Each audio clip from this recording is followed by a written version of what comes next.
Everybody, welcome to What's Up Wednesday. This week, I want to talk a little bit about safe travel. Obviously, we've seen the news about what's happening in Mexico right now with the cartels, and I know that I have some friends who were scheduled to travel to Mexico, but now they've postponed those trips because of all of the activity going on down there. And it reminded me of something that Mr. Jim Castaneda told me. I know you're out there, Jim, and you watch these. We sent Jim to Mexico on a project one time. I believe it was Monterrey. And I asked him a little bit about security because obviously, anytime you travel to another country specifically, you need to worry a little bit about your security. So, the thing that Jim told me, and Jim has a background in the military and intelligence, and he understands some of the basics around how you can safely travel as an American, as an obvious American. And I think that depending on what we look like, we can have a tendency to stand out either by our looks or by our actions when we travel to a foreign country.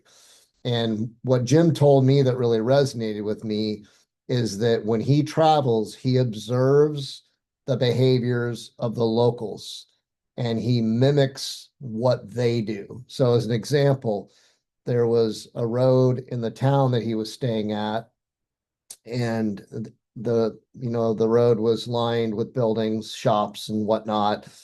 And there was a sidewalk in front of the shops. But the locals didn't walk on the sidewalk, they walked on the side of the road instead. And Jim recognized that. And yes, I believe that probably seemed odd that they weren't walking on the sidewalk, but to not stand out, you would kind of fall in line with what the locals are doing and do as they do. So, some tips when we travel, and I don't know how many of you out there are adventurous and travel outside of the country.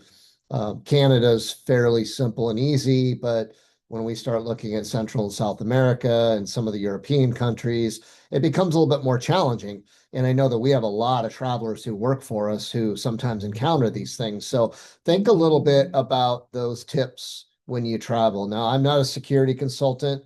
I'm not an expert on kidnap and ransom and some of the things that can occur when people travel. I've known a fair number of people who have disappeared when traveling in other countries over the 55 years of my life.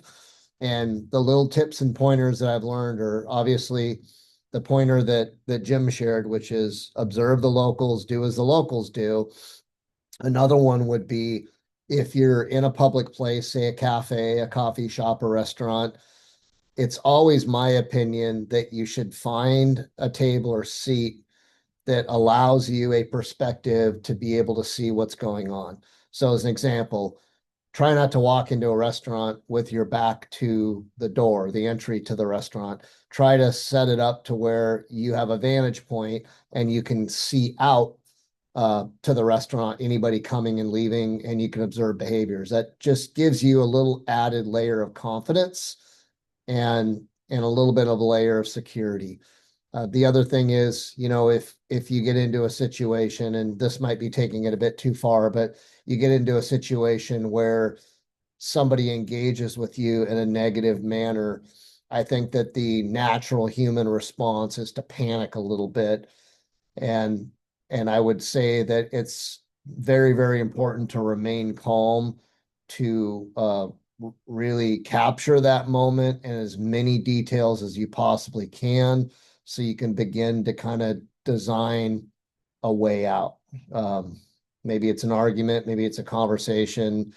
It could be a lot of different things. And hopefully this never happens to anybody out there. But again, with the things that we're seeing on the news and people, traveling with good intention to Puerto Vallarta or Cancun, or they're going to Honduras, whatever it may be, if these things happen, you need to be prepared for it. You need to be thinking. And when you arrive in another country, sure, hey, we're on vacation. We're there to have fun. We're there to unplug. But be on your toes. Be on alert until a point in time when maybe you can let your guard down a little bit. But observe what's going on around you. Try to blend in. Try not to stand out. And just do everything that you can to put yourself in a safe place, so to speak. So hopefully you find that helpful. If you're traveling, good luck to you. Be safe, and we'll see you next Wednesday.